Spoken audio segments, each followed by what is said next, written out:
Madagascar s'étend à l'est de l'Afrique, dont elle est séparée par les 400 km du canal du Mozambique. C'est la 5e île du monde. Madagascar est une immense île avec des richesses naturelles. Ses recours comme la faune et la flore font d'elle un endroit unique sur la Terre. La plus grande de ces espèces sont endémiques, mais la population trouve aussi d'autres moyens pour vivre. La pêche, l'agriculture. Madagascar, un des pays les plus pauvres en Afrique, dont 8 sur 10 personnes vivent en dessous du seuil de pauvreté. Chaque fois plus d'industries se déplacent vers la île. La ville, elle a plus de 2,6 millions d'habitants et elle continue sa croissance de la population.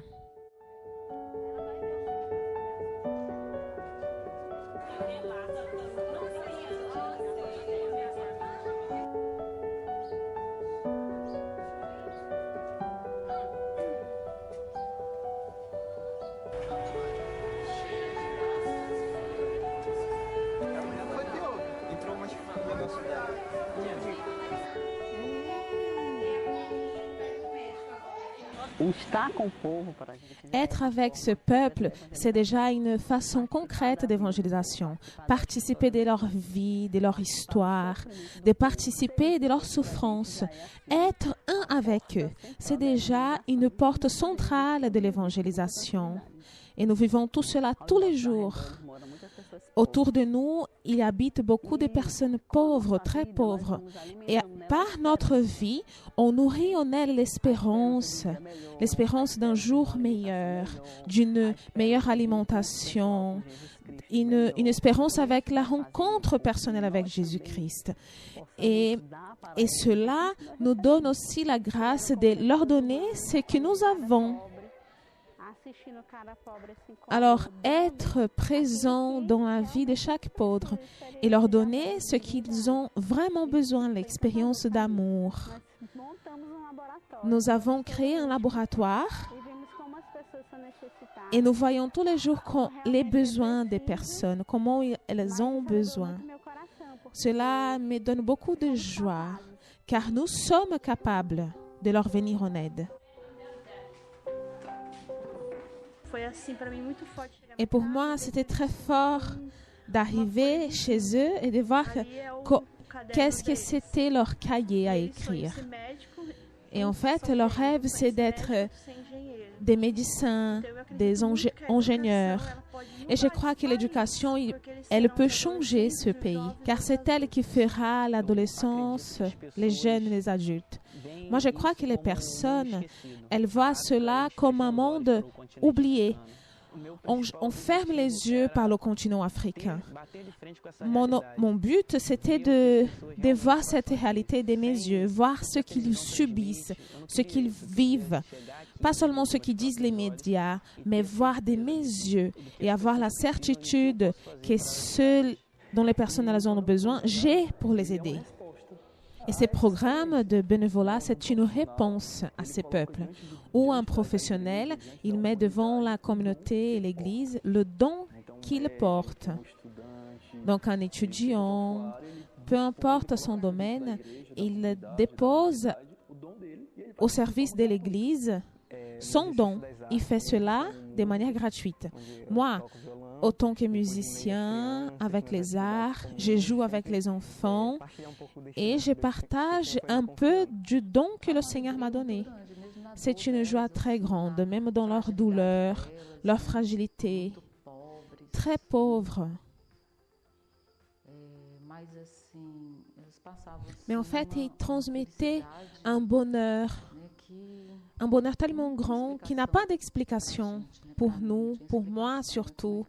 Comment quelqu'un de tellement pauvre, qui manque tellement de choses.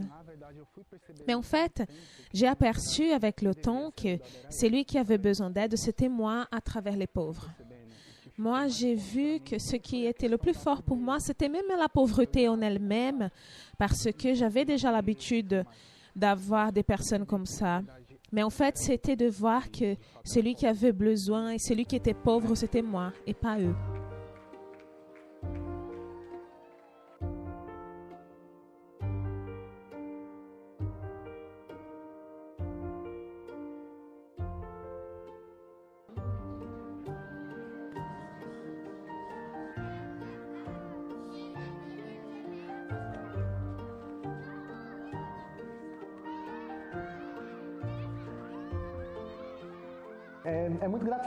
Alors, c'est avec beaucoup de gratitude.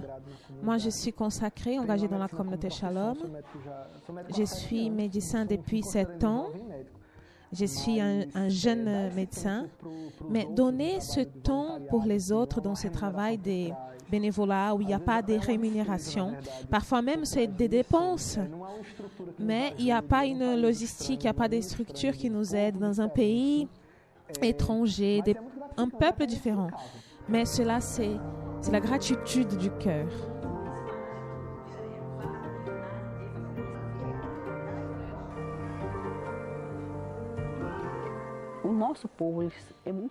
Notre peuple, il a beaucoup de souffrances. Alors, plus on cherche des personnes, on voit leur douleur et on essaye de diminuer leur souffrance, leur douleur.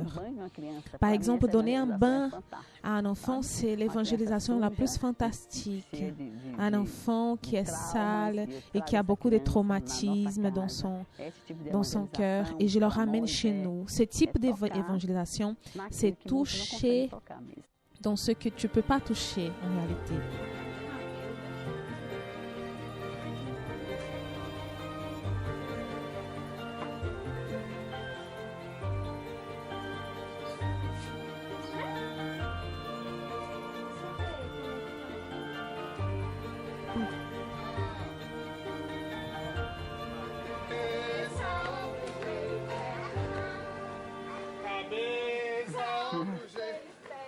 O que você gravar? Olhos, ouvidos, boca e nariz, cabeça. Mon expérience avec la communauté Shalom, c'est simple. D'aimer et de partager. Je sais que c'est un peu difficile car on parle dans une langue très différente. Mais quand je vous vois que vous faites vos efforts, moi aussi, ça me donne du courage. Je fais mon effort aussi. Quand le Vanda a dépensé de créer une école, il est allé chez le Père Adrien pour demander de l'aide. Où est-ce que je peux trouver quelqu'un bien expérimenté pour travailler avec nous, à réaliser nos projets. Donc c'est le Père Adrien qui m'a signalé, il m'a téléphoné, donc j'ai du travail pour toi, est-ce que tu veux le faire ou pas? Non, j'accepte mon père, mais c'est un peu difficile de communiquer avec eux car ils ne connaissent pas trop les malgaches. Ensuite, ils ne parlent pas en anglais aussi. C'est les portugais. Hein, donc non, ça ne me fait rien. Ça me fait des soucis, mais quand on fait des choses avec cœur, avec nos foi, donc tout va bien. C'est comme ça. Il a changé. Non, ma famille c'est vraiment changé. A des changements, s'améliorer. Elle s'améliorer. Donc. Et à propos de ma famille, aujourd'hui, mes enfants sont scolarisés. C'est grâce à l'aide de Shalom.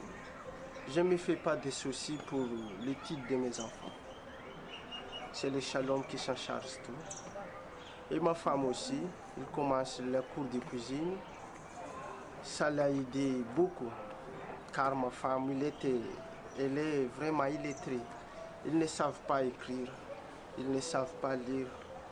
Mais quand je me suis travaillé chez Shalom, je lui ai dit, pourquoi tu ne viens pas à la cour de cuisine chez Shalom?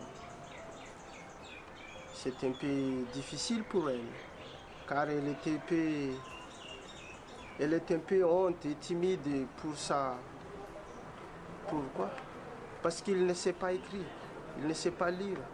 Il pense que les gens vont se moquer d'elle. Donc je lui dis non, ne pense pas à ça. C'est Vanda qui t'invite. Mais comme je disais, en voyant vos courages, ça me donne du moral, du courage aussi.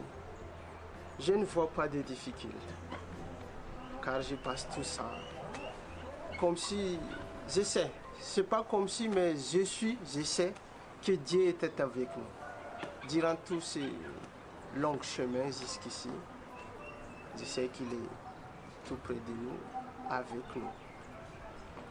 Donc l'expérience que j'ai vue, comment on dit ça? Non, j'arrive pas à exprimer, hein. C'est vrai, j'arrive pas à exprimer quelle expérience j'ai vécue. Donc l'expérience que j'ai vue, c'est d'aimer les gens, c'est ça.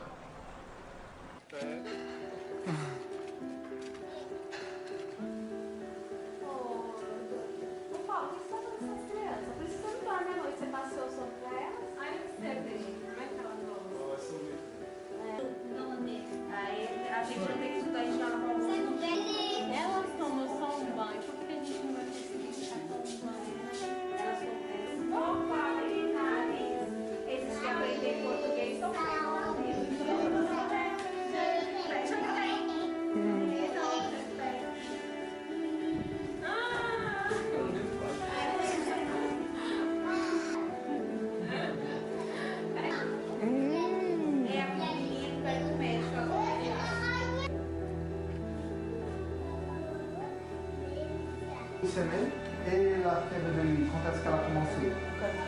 Il y a 4 jours.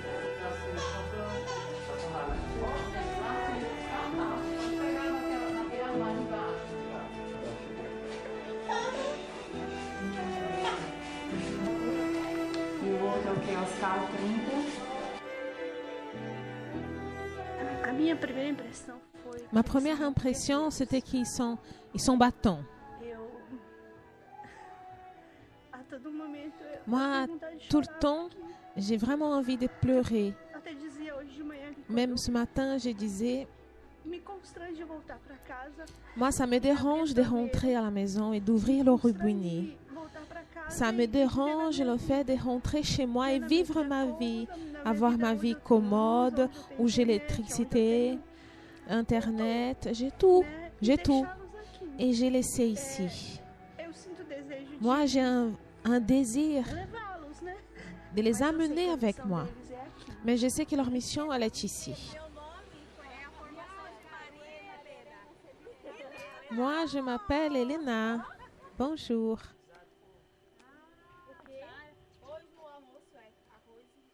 Aujourd'hui, ce qu'on a mangé, c'est du riz et des haricots. Coucou!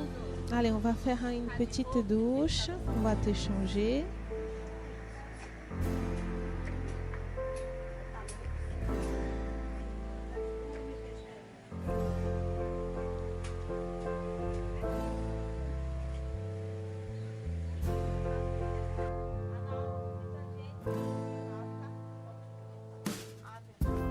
Je vous salue Marie, pleine de grâce. Le Seigneur est avec vous. Os maiores desafios. Un des plus grands défis pour nous, pour moi, c'est lorsque je commence à me sentir puissante parce que je vois leurs besoins. Et chaque fois plus je cherche, je trouve un besoin plus grand parce que le besoin, la misère et la pauvreté, elle est de partout. Donc pour moi, souvent, c'est un grand défi de me sentir puissante face à une réalité où je ne peux pas faire grand-chose. Mais malgré tout cela, je regarde tout cela avec espérance. Je ne sais pas comment vous expliquer, mais je regarde un grand défi, mais l'espérance, elle est beaucoup plus grande. Alors, il faut prendre de l'air et dans cet air, chercher le Seigneur et aller au-delà de tous ces défis. Moi, c'était une expérience fantastique et je compte les jours pour l'année prochaine, pour que l'année prochaine, il y ait plus de monde qui viennent vivre ça. On part tous différents. Je n'ai rien à donner. Je n'ai rien à sourire à part mon sourire. Mais que je revienne, que je puisse revenir ici. Parce qu'avec ce sourire, je peux transformer des personnes.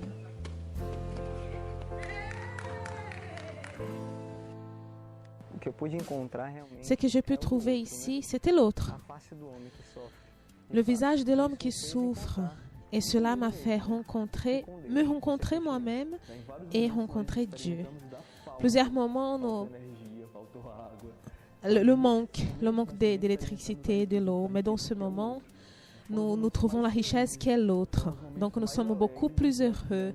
Ce sont des moments les plus riches où nous pouvons trouver, expérimenter d'un bonheur qui n'a pas d'intérêt, riche, car c'est l'autre qui est le plus important. Regardez cet enfant et la regarder avec un regard d'espérance. Même si je n'ai pas l'occasion de le voir plus tard, mais je sais qu'un jour elle a été regardée avec ce regard d'espérance et de foi. Je crois que pour nous tous de cette expédition de bénévolat, je crois que c'est resté un désir incomplet, quelque chose qui n'a pas été achevé. On a juste commencé. Et je réfléchissais si je pourrais tout recommencer. J'essayais de donner le meilleur de moi-même, mais j'aurais pu essayer de faire davantage, encore mieux. Parce qu'ils méritent. Ils méritent beaucoup.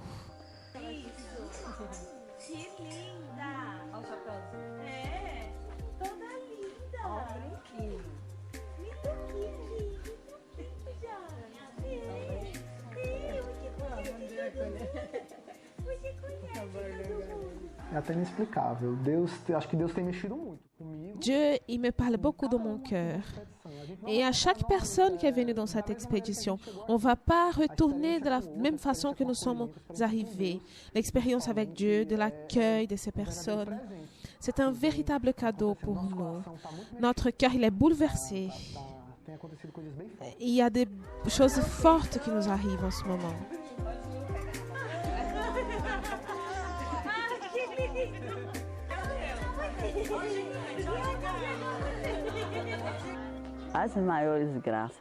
Les plus grandes grâces, les grâces des missions de Madagascar, c'est d'apercevoir l'action puissante de Dieu, la transformation de Dieu dans la vie de l'homme.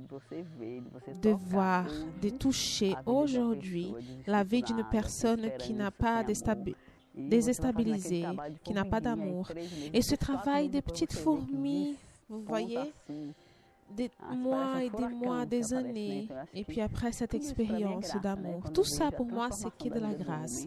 Quand je vois la transformation dans la vie de l'homme, la dignité humaine qui est restaurée, c'est merveilleux. Ici à Madagascar, nous touchons concrètement cette grâce.